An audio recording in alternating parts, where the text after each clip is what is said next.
Hey guys, it's been a while, but I've been busy, so I figured I'd make a quick update. It's that time of the year again. My females are starting to breed, and this is the most I've seen by far. Like, they're all over the decoration. See if I can zoom in. Baby crayfish. Trying to think which female had the young. Oh. All over the rocks. Inside the rocks, inside the wood. Oh, focus. Zoom out. Everywhere. Absolutely everywhere. And it could be this one that actually had the babies. Like, she hasn't been doing much recently. But the gravel, it's absolutely crawling with them. You see it moving? All down there. Hundreds upon hundreds of baby crayfish. And that's not just them coming over to here. And she has also got eggs. She's literally dug a little hole at the back there and just put a tail in there just to protect herself. A lot of egging females right now. So I wouldn't be surprised to see in a few days. What's that one doing? Trying to hide. This is why I try to whisper. And you can just see how her tail is curved round. Try and get a good angle. Yeah, see, she doesn't want to turn her back to us. It's because she's got babies. Over at the big males. Looking very good, very healthy.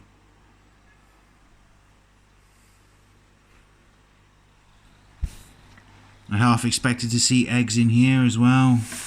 Oh, she's eating a snail. Getting some of that protein.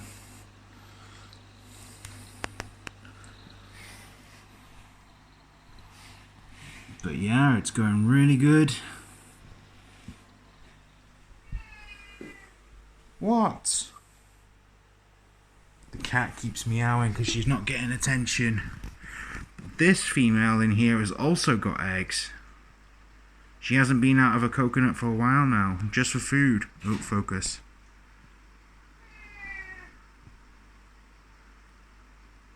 Yeah. What are you doing?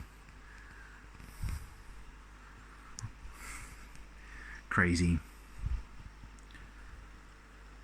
Going really well. The cat wants attention. Everything wants attention. All the crayfishes are having babies. Male tank looking very good. Very healthy. A lot of snails in here though. Seen them all. Pretty big. But what I'll do is I'll take some out and throw some in the big tank. Because it's good for keeping the water clear and stuff like that. They eat any leftover food if there's any leftover food. Yeah, and they also keep the algae down as well, so there's no algae on any of this glass.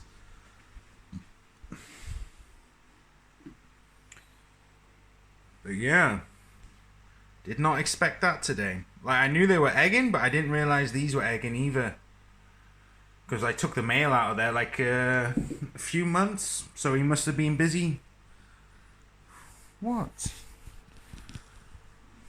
Trying to make a video.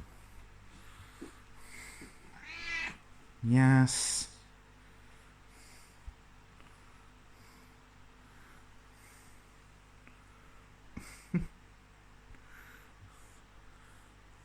I've already given you food. She's like, no. Only I get attention.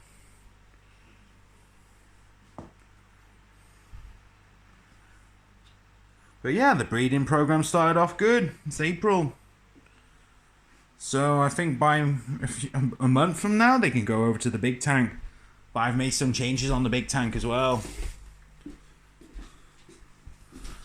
Brand new light. And oof. A lot of crayfish is hiding. But you can see him more under this new and improved light. It's almost illuminated the crawfishes. Yeah, they're kind of freaking out because I made too much movement. They can sense the vibrations, they can. It's like when I speak loudly or stomp around. Yeah, that one's stuck in the bubbles, just going up and down. But yeah. Can really see them now. It's hard to focus though because of the bubbles, and I need to clean the glass, so it's kind of murky. Let's kind of zoom out a bit, maybe that will work. Yeah, it's kind of dark out. See, plus they've just been fed, so there's a lot of particulates in the water. There's a few molts down the back there. Don't know, yeah, just between the wood.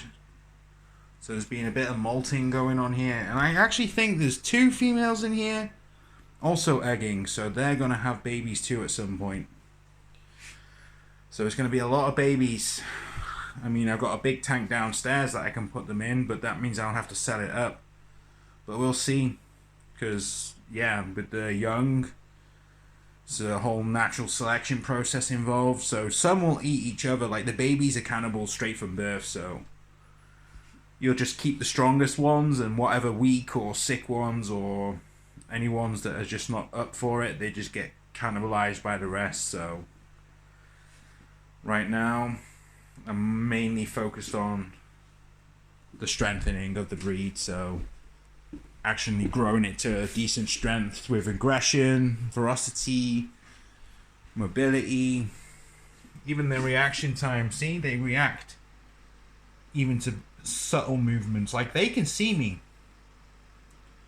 I'm dressed all in black. So yeah, it's pretty amazing. See, those 2 see me as well. But this was actually a medical tank, just for them to regenerate. Notice how they've lost a bit of their claws and stuff like that. Like, that's grew 2 new ones. This one's practically fully regenerated now. She used to look like that, and then have none at all. Like, she's just regrew both of them. It takes a few molts, and it can vary in time depending on the strength of the crayfish. Like, some regenerate faster than the others. But if you see this one here, this is what I'm not wanting to happen. You see those little white things on the side? That's their gill feathers.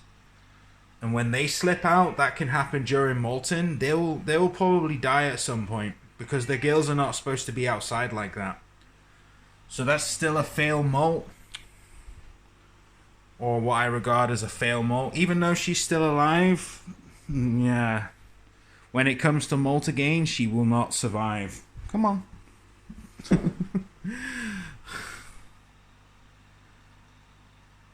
But I'll leave her as she is. If she makes it, she makes it. But if she doesn't make it, well, that's another female that's dead.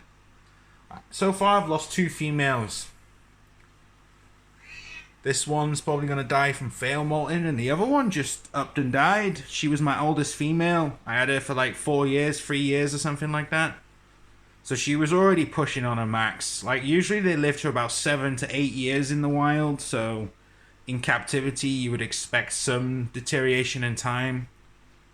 Like, yeah, you can see the feathers even more now. But she slipped quite a lot of feathers in that. That's the entire side. That's why she's moving so strange. Like, you notice her reactions compared to the other crayfish. She's very slow, very sluggish. And that's because she's not getting enough oxygen. I was thinking about euthanizing her, but I just see what nature does and see how she copes. Like, you see how